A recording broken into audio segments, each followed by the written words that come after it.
কি বালতি নিয়ে কোথায় যাচ্ছি ভাবছেন তো, তাই না? নিজের গাছে যখন প্রচুর বড়ই হয় তখন আসলে বড়ই পাড়ার জন্য এই বালতিটা নিয়ে যাচ্ছি। কেমন? তো চলেন, এই যে বড়ই গাছতলায় চলে এসেছি। দেখুন কিভাবে টপ টপ করে গাছ থেকে বড়ই পড়ছে। এগুলো বালতি ভরে তুলে নেব। চিন্তা করছি বড়ইয়ের আচার বানাই বিক্রি করব। এটা আগের একটা ভিডিওতে অবশ্যই বলছিলাম যে বড়ইয়ের আচার লাগবে কার কার, তারা অবশ্যই কমেন্টস করবেন। তো দেখেন কি যে সুন্দর বড়ই হয়েছে, মাশাআল্লাহ বলতে ভুলেন না। আর এই বড়ইগুলো না একটু টক আবার বেশি মিষ্টি হয়। তো আমার এই বোনটা আবার গাছে উঠে ও আবার ঝাঁকানো দিতেছে, আর আমি হচ্ছে গাছ থেকে আসলে বড়ই পাড়তেছি। তো দেখেন, আর গাছ থেকে বড়ই নিয়ে খাওয়ার যে কি টেস্ট।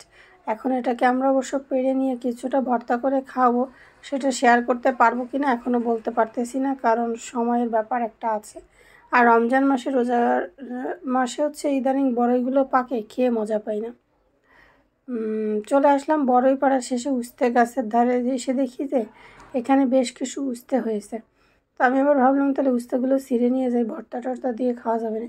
আমি প্রথমে একটা উস্তে দেখছিলাম, পরে আমি এখান থেকে কয়টা উস্তে আসলে পাই সেটা একটু দেখাবো আপনাদেরকে। এই দেখেন কতগুলো উস্তা আমি পেয়ে গেলাম। আর কি সুন্দর না কালারটা, দেখেন গাছ পাকা উস্তে। তো একে একে আমি কিন্তু বেশ কয়েকটা উস্তে পেয়েছি। এই হলো দুইটা। আসলে একটুখানি ঝোপের ভিতরে হয়েছিল, যার কারণে আমি আসলে বুঝতে পারছিলাম না যে এতগুলো উস্তে হয়েছে। আমি তো দেখে পুরাই অবাক, একদম ঘরের সামনে থেকে মানে তুলে নিয়ে কড়াইতে করে শুধু রান্না করব, বাস হয়ে গেল। এই হচ্ছে ব্যাপার।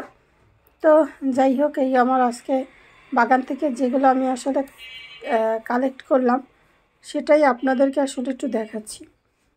জানেন, উস্তে ভর্তা খেতে কিন্তু অনেক মজা লাগে। আপনারা কখনো খেয়েছেন কি না আমি জানি না, বাট আমি মাঝে মাঝে উস্তে ভর্তা দিয়ে ভাত খাই।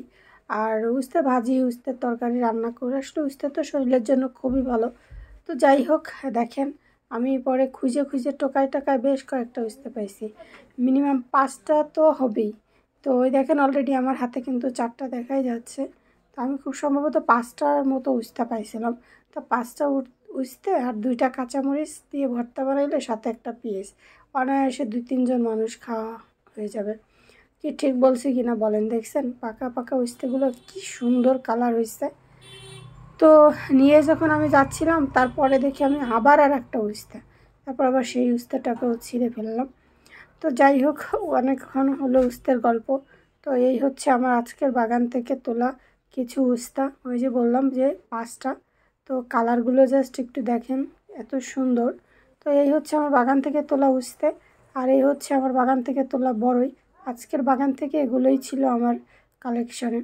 তো সবাই ভালো থাকেন, সুস্থ থাকেন। আমার এই বাগান দেখতে আপনাদের কার কার ভালো লাগে, কার কার এরকম ভিডিও পছন্দ হয় বলেন তো, কমেন্টস করে জানায়েন প্লিজ। ভালো থাকেন, সুস্থ থাকেন, পারলে একটা শেয়ার করে দিন। আল্লাহ হাফেজ।